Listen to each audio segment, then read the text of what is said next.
Well, good evening. It's 9 o'clock, and I'm at home in Portstewart in Northern Ireland. And as promised, I said I was going to come on Facebook Live every evening at this time and read from my books. So I'm going to start this evening by reading from Paperboy, which is my first book. And each evening I'm going to read a different chapter of the book. So I'm going to kick off now. And as people join me, I hope you enjoy this. And I hope you're keeping well, keeping safe, and staying well. And I hope this kind of brightens up your evening as we go through these times. So, chapter 1 of Paperboy, recruitment and induction. I was too young, so I was. You had to be a teenager to be a paperboy for Old Mac. He gave my big brother the paper round in our street when he was 13. By the time I was 12, I was jealous of the money and the status. I couldn't wait for an extra year to get my foot on the first rung of the employment ladder. So one wet Belfast night, I persuaded my brother to introduce me to Old Mac and to inform him of my eagerness to enter his employment. My first job interview was a nerve-wracking experience. "Have you any rounds going, Mr. Mac?" I asked. You never called him Owl to his face. "Aye, all right," said Owl Mac, "but no thieving or you're out." I concluded that my application for the post had been successful. He hadn't even asked if I was 13 yet, so I didn't have to tell lies. Lies were a sin back then. So at the age of 12, I set out on my career as a paperboy. My fear of age exposure gradually dissolved as I approached my 13th birthday, when I would become completely legit. I no longer had nightmares about being arrested by the RUC for underage paper delivery. No sooner had I taken up my new position that my big brother decided that paper rounds were only for wee kids. And he summarily left the arena of newspaper delivery entirely to me.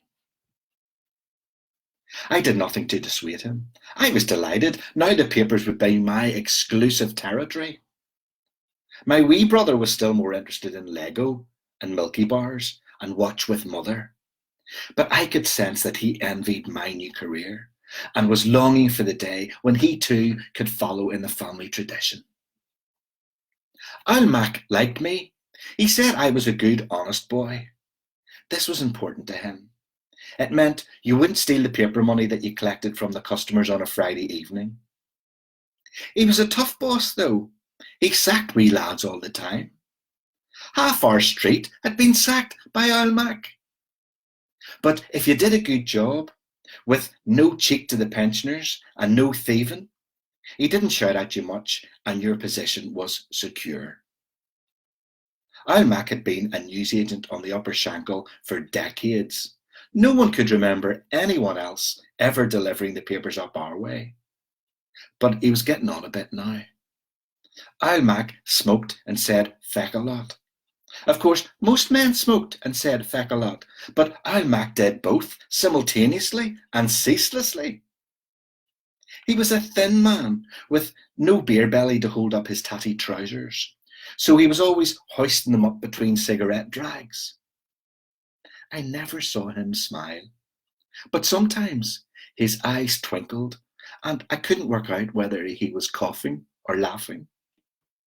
On these rare occasions, when his mouth opened wide, I would worry for his last few wobbly yellowing teeth, teetering on the brink.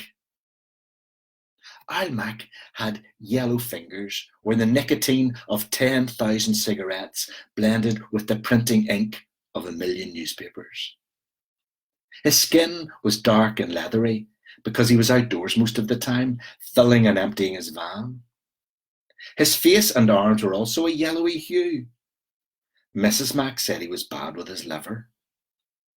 He had only a few remaining tufts of hair, mostly white, but in places the same dark yellow as his stained hands.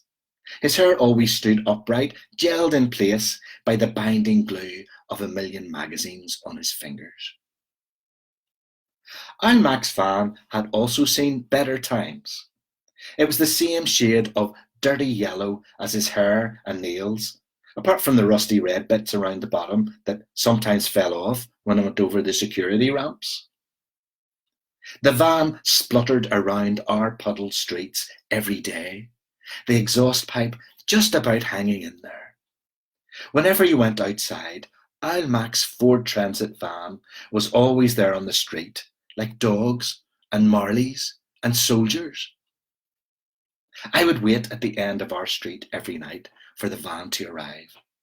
You heard the roar as it struggled up the hill in the distance, sounding like some part might drop off at any moment in the titanic struggle between gravity, tons of paper, and the failing power of an aging Ford Transit engine.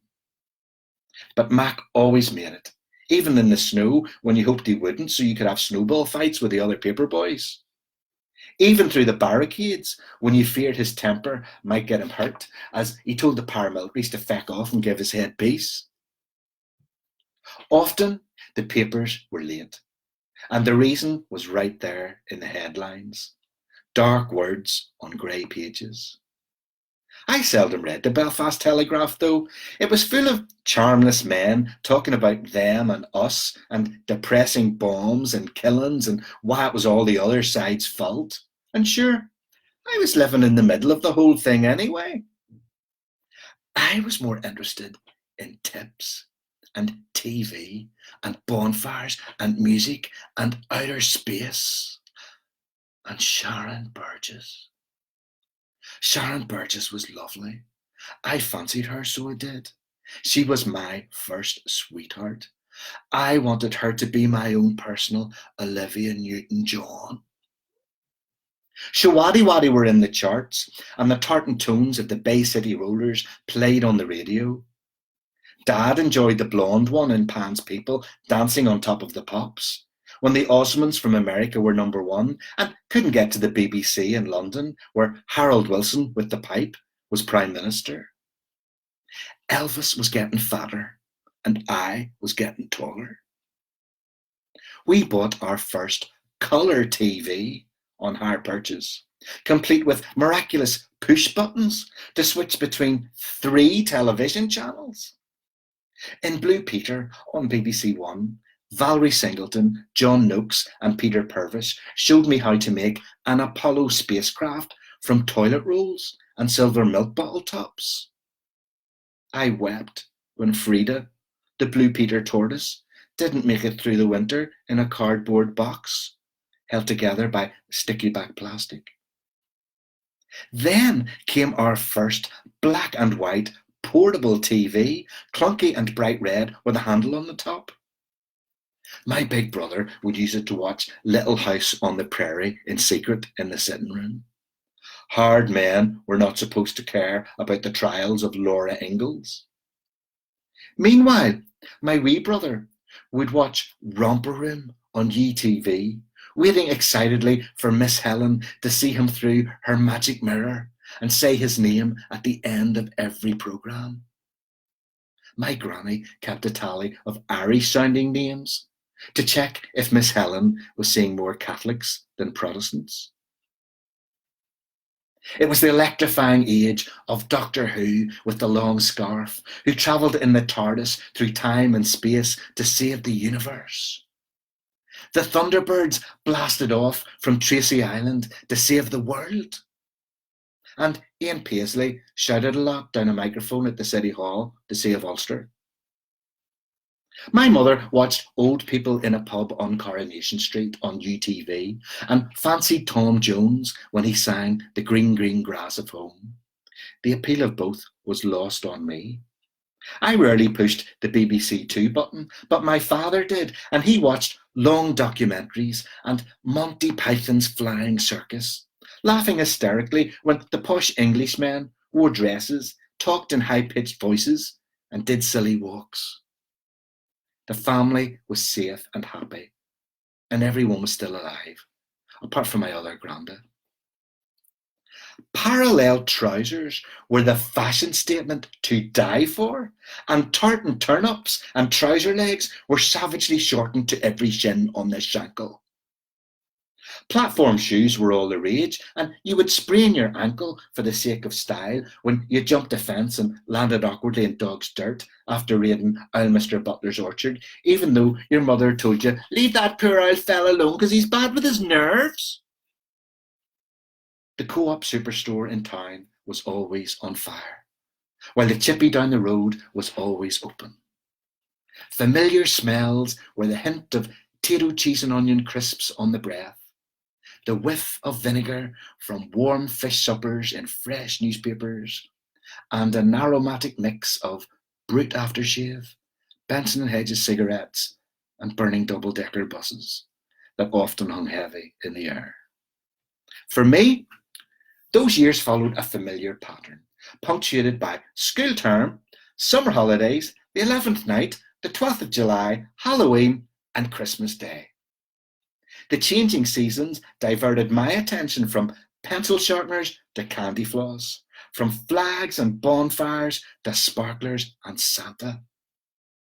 Every week followed a well-trodden path too, like an experienced paperboy doing his rounds. School started again every Monday. Scouts was on Wednesdays. Top of the Pops was on Thursdays. The Europa Hotel got blown up on Fridays. And the Westie Disco was on Saturdays. And on the 7th day, I had to have a bath and go to Sunday school. Life was action-packed and fast-moving, like an episode of Starsky and Hutch. We had 30-minute school classes and 5-minute bomb warnings. 1 minute, I would be in the classroom learning about the transverse section of an earthworm. And the next, I was in the playground learning about girls and perfecting the lead guitar section of Bohemian Rhapsody.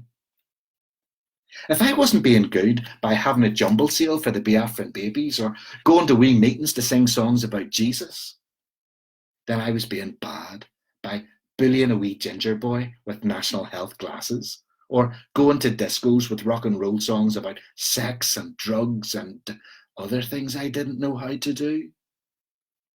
But as soon as I was employed, all of these distractions melted into the background of my existence. Being a paperboy took top priority. It was my vocation, so it was. Al Mac had discovered me. He had entrusted me with great responsibility, and I was determined to fulfill the potential he had clearly discerned in my candid blue eyes, skinny 4-foot frame, and stringy straight black hair. Every night when Al Mac arrived in our street with the papers, he would fling open the double doors at the back of the van and jump up inside to dispense both papers and judgment. We paperboys held our collective breath. This was Al Mac's stage, and if a customer had complained, or if your paper money hadn't added up, a gritty drama would unfold.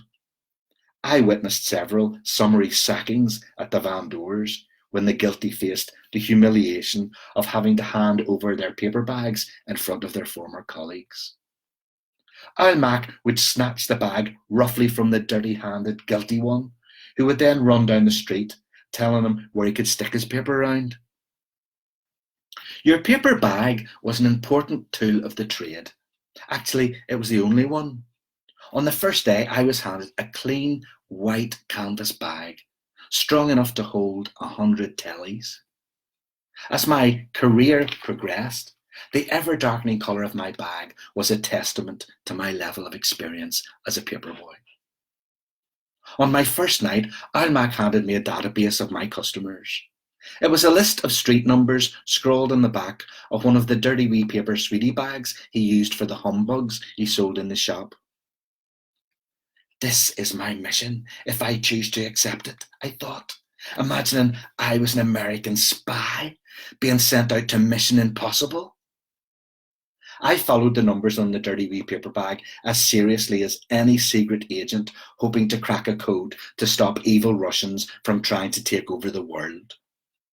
I crisscrossed the streets between odd numbers and even numbers, identifying target letterboxes and then launching paper missiles through them.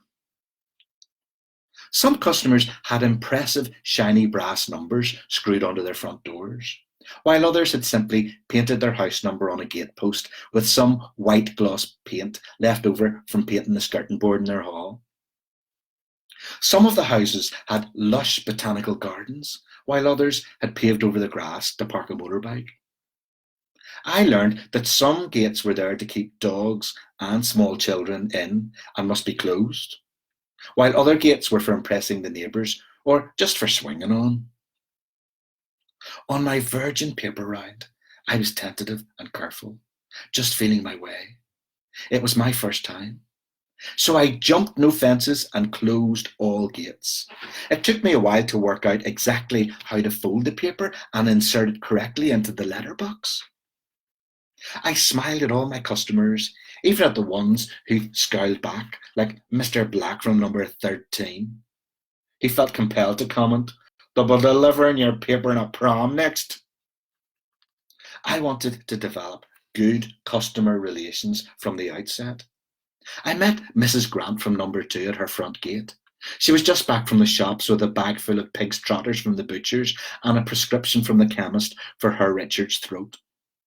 I opened her gate and offered to carry her shopping bags. "Och, thank you, love," she said. "I'm late for the dinner and my Richard's in bed with his throat." "I'm the new Paperboy," I proclaimed proudly. "Och, that's lovely, love. Close the gate after you," Mrs. Grant replied. I could tell we were going to have an excellent customer-replier relationship. My mind was already drifting towards an assessment of Mrs. Grant's tip potential. My big brother said the good tippers would tell you to keep the change, while the stingy bastards would expect every last halfpenny, even at Christmas. My first few papers were awkwardly folded and ended up a little torn around the edges.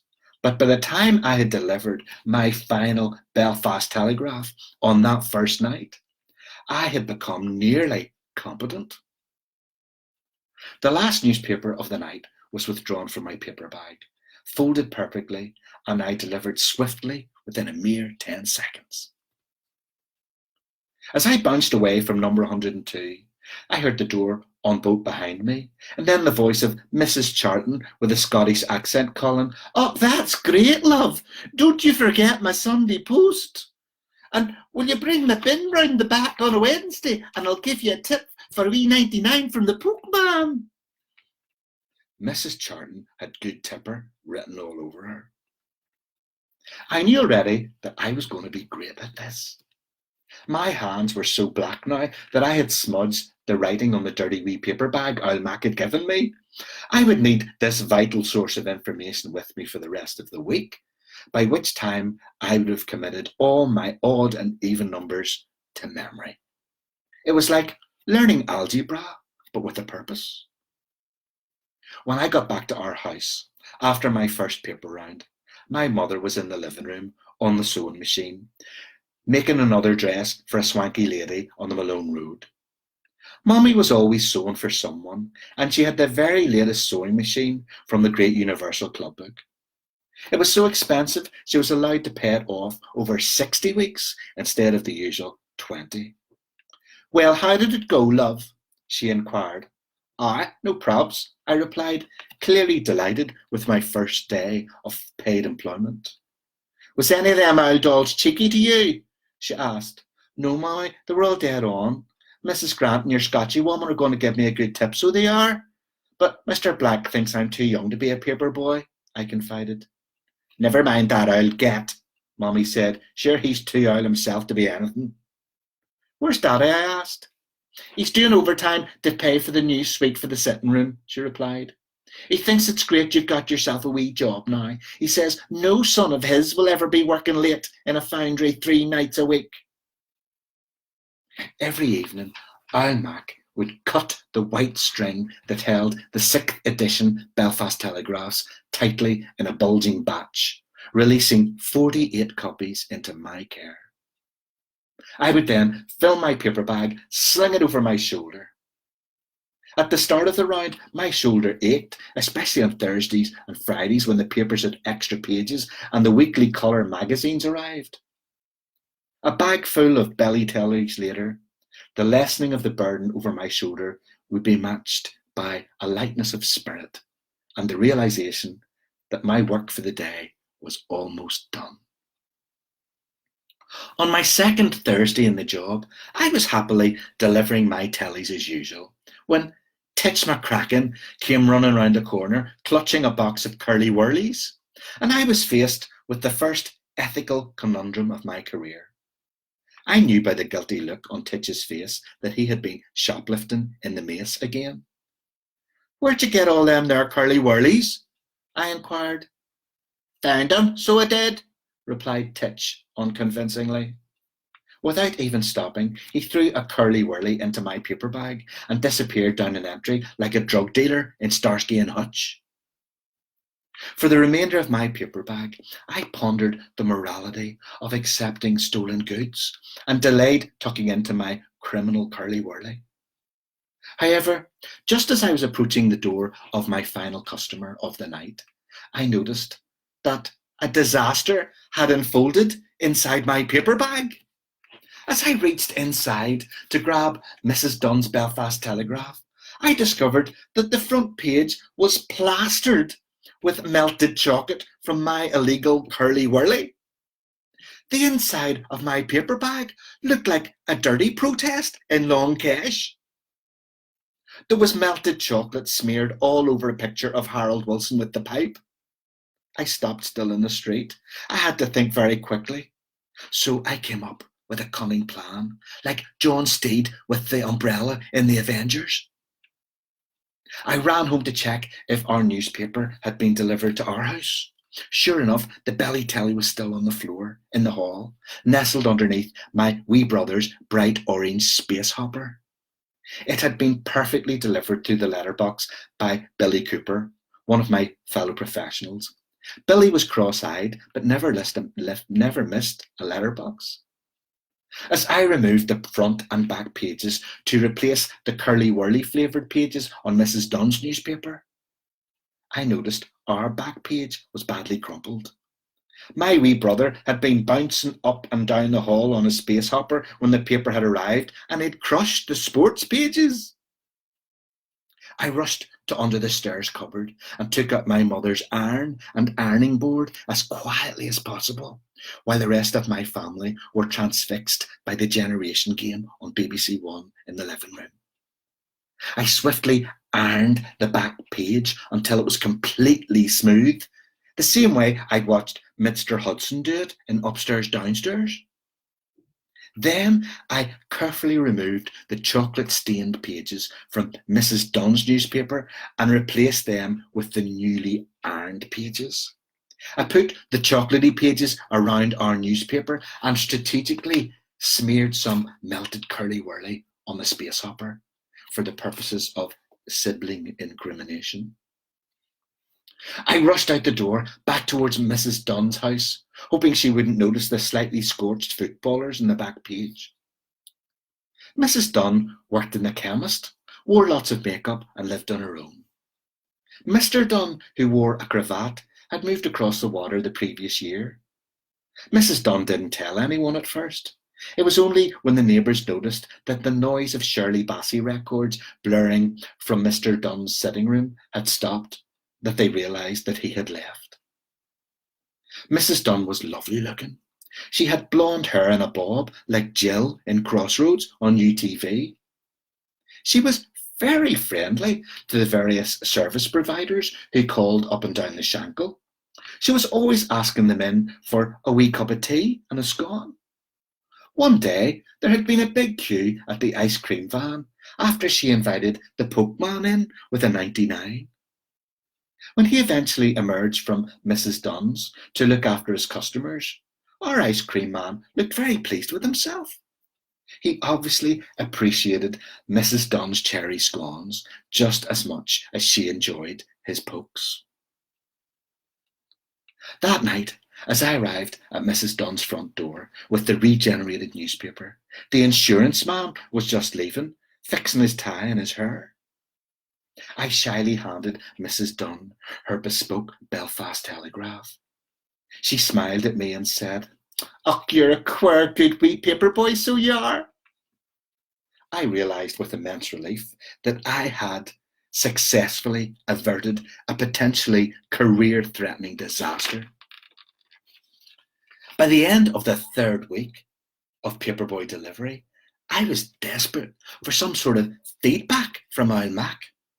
It seemed to me to be going very well, and there had been no complaints, but I longed for Old Mac to tell me I had as much dedication as Roy Castle on Record Breakers. I asked my big brother if Old Mac ever told you how you were getting on in the job. His reply was not at all helpful. "Only if he gives you a good kick up the arse." Finally, one wet night, I plucked up the courage, and as Old Mac was dispensing my papers from the van, I asked him directly, man to man, "Am I doing all right with my papers and all, Mr. Mac?" Old Mac paused, then removed a cigarette from his mouth for a split second and said, "Aye, all right." I knew at this moment that I had satisfactorily completed my probationary period, so I had. So that's the end of chapter 1 of Paperboy. Thanks for listening. I hope you enjoyed it. I'll be back tomorrow night, same time, 9 o'clock. And in the meantime, please stay well, please stay safe, and please stay at home. Bye for now.